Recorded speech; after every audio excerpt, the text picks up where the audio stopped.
Hey, thanks, Sasha and Colin, for inviting me. I'm very excited to be here. I'm Hanna Hajishirzi. I'm at the University of Washington and AI2, and I'm co-leading the OLMo project at Allen Institute for AI, and I'm very excited to share some of our findings throughout this project with you today. So, as Sasha said, I don't think we need much convincing here. But we like to argue that we need open language models. We need language models that are truly open. We want them to be transparent, reproducible, and accessible. Or as NSF Science Director puts it, AI researchers researching about language models, just using proprietary models is like astronomers doing research on solar systems just by looking at their pictures on newspapers. So this is the sentiment. We love to have language models that are fully open. Okay. Yes. Okay. So in this project, we have taken the first step to build this open ecosystem, to build language models, study them, and also try to understand and study the science of language modeling. We want all our steps throughout this process to be fully open, documented, and reproducible. And our goal is to enable the wider range of researchers and AI community to be able to work with these language models. And we would love to get their help to even further, to further improve them. We have varying degrees of openness in the community. Fortunately, these days, a lot more companies have started to open source their models, and particularly by open sourcing the weights of their model. Here at AI2, we actually argue that we like to have a model that all these steps are open, from data to training code, all the details of training, hyperparameters, even the failed runs, and so on. So this is the sentiment, and we really like to push for this, and we would love to chat with a lot of you here and even work together to further improve this. Okay, so we've organized our efforts in these 4 steps. Data, which arguably is the secret sauce of having a successful language model, and it is the least transparent in most of even current open source models. The next step, training, which requires the most resources. This is the most resource intensive. Fortunately, now we have more information, but there's still a lot of details of like how these hyperparameters work and so on are not being shared fully. Adaptation. So when language models come out of the pre-training stage, they are not still usable for end applications. So throughout this process, we would like to align these language models to human intents and try to make them safe. And then finally, evaluation, where the goal is to measure the progress, how we are comparing. And as you know, this is a very important step these days. So here are the list of artifacts that we've released throughout this process, from data, the full training corpus called GOLMA, and tools to analyze it, what's in my big data tool. All the model weights at 1 billion parameter and 7 billion parameter scale, including more than 500 checkpoints, all the training and inference code, and so on. For adaptation, we've released the Open Instruct framework under the Tulu umbrella, which we've adapted OLMo and also Llama from Meta models to adapt to different capabilities. And evaluation, which is an ongoing effort, we have in-loop and kind of external evaluations to evaluate both perplexity and also the end tasks of our models. Okay, so first stop, data. I would like to talk about our training corpus called Dolma. Luca is also here who led this effort, so make sure to chat if you have more questions here. But I just give you a snapshot of the data details. So our training corpus called Dolma, it's a very large scale data set consisting of 3 trillion tokens across 5 billion documents. It is mostly web data. It also includes other sources of data like code, referential data like Wikipedia, Reddit data, and also scientific articles. These are the processes that we've taken to prepare and curate this data set for pre-training. First, we identified documents that are mostly English. Then we did a first round of deduplication by URL. We did some quality filtering to remove kind of unnecessary sequences and so on, following C4 and Gopher rules.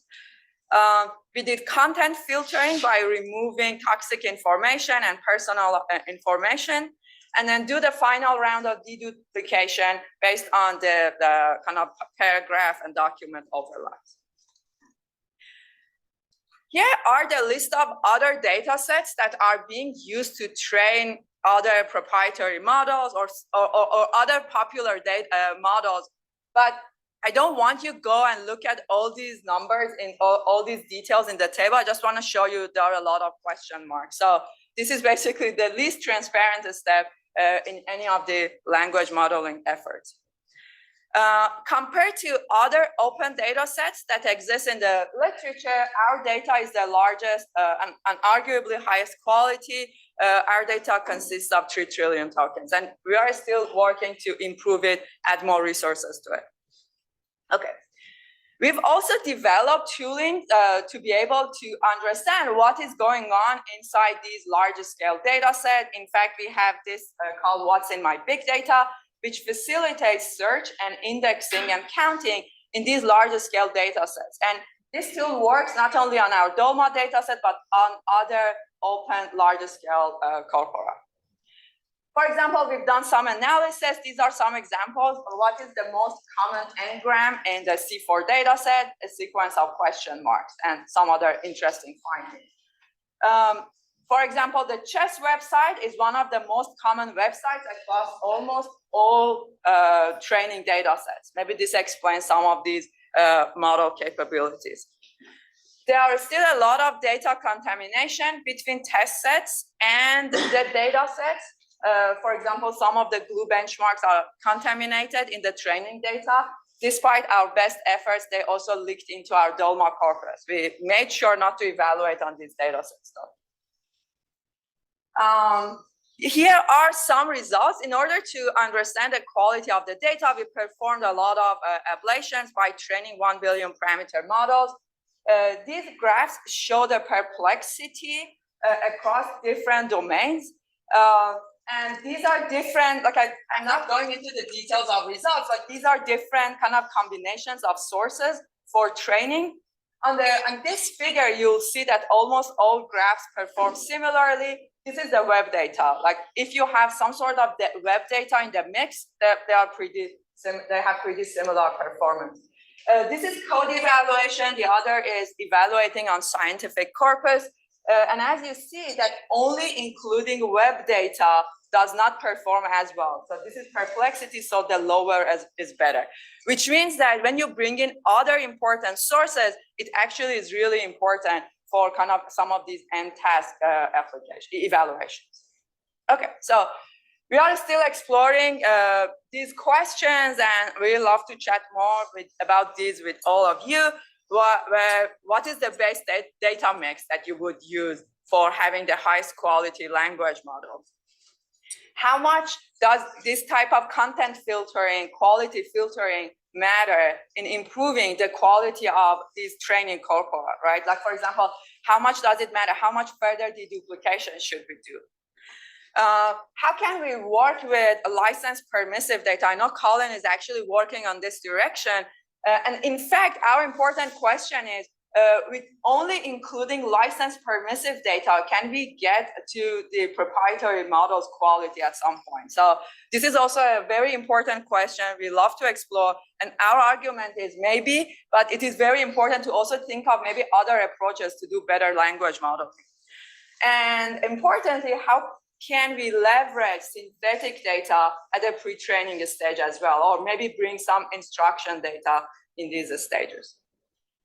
Okay, so next stop, training. As you know, in this step, we take one of these pre-trained corpora, and then we output the model weights. And as I mentioned earlier, there are a lot of details in the training where not everything is being shared, even in the open models. And this is the most resource-intensive step throughout the process. Okay, so I'm not gonna get into a lot of details, just to give you a quick highlight. We've trained models at 1 billion and 7 billion parameter scale.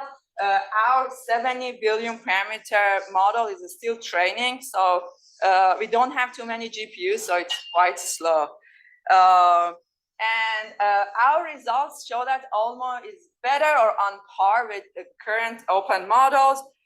We've trained on both AMD and NVIDIA GPUs, which is really good because we managed to do a lot of kind of development on AMD hardware. And interestingly, both of them show identically similar results, almost identical performance, even in kind of how the training operates. We've also released a lot of model checkpoints to kind of, again, empower researchers if they like to understand more about different results at different stages of training. So here is like our architecture, similar to many current modern language models, is a decoder-only transformer, and these are the details of our parameters. It's pretty similar to Llama 2 with some changes. So we've observed a lot of challenges during training. So first, there are a lot of hidden details, there are a lot of parameter tuning, and so on. And they are all very resource intensive. So doing some kind of scientifically designed analysis and ablation is very challenging in this domain, right? So it's very important that we share our findings. So not everyone start from scratch and take it from here. Also, since we did a lot of development on AMD hardware, we found a lot of low-level hidden bugs in the software, and like we are chatting with AMD folks to improve them. Okay, so here are our results comparing to recent 7D model parameters. Our results on par compared to Llama 1 and Llama 2. So there are too many numbers here. And these are the downstream evaluations that we took, looking at different checkpoints, how the training progresses. We had many more data sets to evaluate, but not in all of them the training accuracy is this smooth, right? So throughout this process, we realized these are useful data sets to track the progress.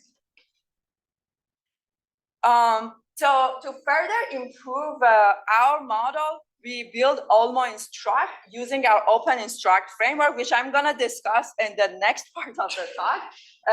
But our instruction tuning method and then our direct preference optimization method on top of that showed significant progress in some of these end-task applications as well. Like, for example, after instruction tuning, we got to almost 47 mmLU. Which is pretty similar to Llama 2 chat. And that was kind of showing how adaptation stage can really improve the pre-trained language model. Okay, so what are we working on these days is 70B model is still training. Evaluation is actually a really big challenge in this setup. The question is, what are important data sets, or do we need newer data sets, new data sets even to be able to track the progress? We are trying to increase the context length. An important question coming also, I think some of you might have intuitions here. Are we going to use mixture of experts, or no, they are not that important? And finally, should people use instruction synthetic type data during the pre-training stage? Okay, so next, adaptation, where the goal is to be able to adapt and align the pre-trained language model to human intent, okay, and make sure that they are safe. We have done research, like significant research in this direction on the Open Instruct framework on GitHub. So how do we achieve these goals? Data, we argue it's really important to build lots of data, synthetically annotate and curate data using human annotations, or try to capture web scale data. Then we design new algorithms and use existing algorithms for fine-tuning and RLHF, or like preference optimization. But how does the pipeline look like? So we think of some capabilities that we like our models to capture. For example, in our cases, we want them to be able to answer scientific questions. Then we start curating or collecting data in this domain, do instruction tuning, and then do RLHF using feedback data from humans. We've been active in this area since 2020 by introducing our data sets, natural instruction and supernatural instruction, where the goal was to make language models follow instructions to do NLP tasks. And by NLP tasks, I mean our standard tasks like question answering, like summarization, translation, and so on. But soon we realized that these are great, but they are not doing some of these natural looking tasks that people like to do with language models. With that, we started working on building the self-instruct framework, where the idea is we want to use language models to automatically and synthetically generate instructions for us. So this is the pipeline. We published this paper early 2023, and it became really popular on kind of how to generate synthetic data for instruction tuning.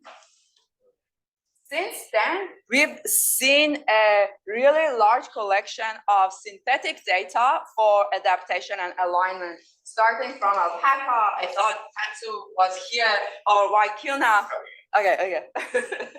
or Waikilna from Berkeley and many others, that they try to use this self-instruct strategy in generating kind of this type of adaptation data. Okay.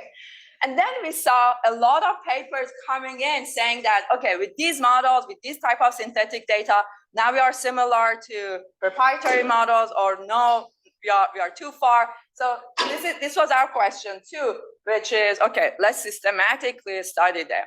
So we started looking at all these collections of synthetically generated and human annotated data. We looked at different types of fine-tuning methods. And also our goal was to figure out which of these are most useful and what is the upper limit that we can achieve. Okay, in particular, we did all these detailed analysis under the umbrella of these two papers. In these two work, we tried to work on LLaMA and LLaMA 2 models, and we took the recipe, applied it to OLMo. So we looked at studying all these different types of data sets, human annotated, synthetic, and web-based. We looked at similarly different types of preference data, different fine-tuning methods, which is full fine-tuning versus QLoRa or LoRa approaches, and different RLHF methods, direct preference optimization or PPO. Okay. So we are kind of looking at 3 important aspects of the data. We want our data to have high breadth, okay? We want them to be diverse and have high coverage. We want our data to have high depth. We want to cover the different skills like coding, reasoning, looking at science, and so on. Importantly, we want our data to be high quality, okay? And this is actually a really hard balance to keep, because it is easy to collect human annotated data on kind of NLP type task when the final response is short. But for this type of natural looking task, it's really hard and expensive to collect human annotated. Therefore, the role of synthetic data generation becomes really important again. Okay. So please refer to those 2 papers if you are interested in realizing the detailed experiments, but these are our findings. One is different types of instruction data sets specialize on different perspectives, okay? For example, if we train on chain of thought type data, we see improved performance on some of our reasoning benchmarks like MT-bench. Importantly, low quality data, even if they are human annotated, they are not good. Like we decided not to use them in our final mix. Finally, if we combine all these sources of data, we obtain the best performance. We call this model Tulu, which is kind of the largest camel. However, if you look at each specific data set or each specific evaluation, combining won't be the best, right? On average, it's the best, but not across all these. Like this model is not best on coding, for example. Okay, so which again calls for what is the best strategy to combine all these models or all these type of data together. And finally, full fine-tuning is more expensive, but much better than QLoRa or LoRa fine-tuning. Okay, so this is just the final performance of the model on some external evaluation benchmarks. So in fact, the Tulu model has been evaluated on the Alpaca eval leaderboard. This is earlier snapshot. I know now many things have changed, but at some point we were very kind of better than ChatGPT on Alpaca farm evaluation. And these are our results on MT-bench, where these yellows are the Tulu models, and 70B model is actually performing really well. Okay, these are some of our recent findings on comparing DPO with a PPO. This is still ongoing, but the kind of final message is we know PPO is very expensive. It's very hard to train, but it is better. But yeah, so the title that we are going for is DPO simplifies, right? If you do not have too much computing resources, but PPO, if you have more data, more compute, use PPO. Okay, so what are next steps here? What are the best methods for looking and incorporating human feedback, DPO or PPO? How do we curate better feedback data? And for that process, we've actually recently released reward benchmark, where the goal is to find what is the best recipe to train a reward model there. And data. So we believe data plays a very important role in this stage of instruction tuning. And the question, I'm echoing Sasha's point here, which is how we all work together to have better and curate better data for open source models in order to do better adaptation. And how do we define safety of open source models and how we can make them safer so that we can continue releasing these open models. This is also a very interesting question that I have is, can we actually look at, like, let's say I've already trained my model, it lacks in certain capabilities. Can I argue that adaptation is enough to teach the model those certain capabilities? Or no, there is no hope, we had to include them at the earlier stages. Okay, so I'm almost done here. Finally, evaluation. I'm not going into a lot of details here, just mentioning that the progress that we have seen or we are seeing in open source models, evaluation hasn't caught up. So it's really important to build and design better evaluation methodologies such that we keep on track.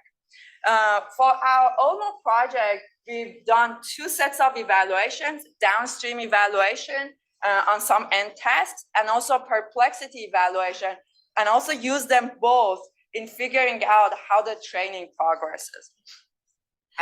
So we ended up using these 8 core tasks in our downstream evaluation. I want to highlight our Paloma efforts on how to do perplexity evaluation. And this is really important because then you can use, then the use cases in when you are training, you can see how the model is acquiring some type of knowledge, for example, in the medical domain, or is your model continuing to be safe, and so on. This is our newest effort. We call it Reward Bench, where the goal is how we evaluate this type of preference data and how we can have better reward models to do better PPOs, in fact. Okay, so these are our partners. We use AMD Lumi supercomputer, Mosaic hardware for training, and so on. Okay, so here is where you can access all the checkpoints and everything in OLMo. At the time of release, both OLMo and DOLMo datasets were the most trending datasets and model on Hugging Face. It was very exciting. You can also play with our OLMo Instruct demo, which is hosted by Together AI, which is a 7B model at that time. Okay, so conclusions and next step. So we love to kind of continue on this loop, all these stages, and how evaluation can inform all other steps throughout the process. And our goal at AI2 is actually to empower this group of scientists that would love to work on open source language modeling. And we love your help and feedback to further improve. Okay, thank you.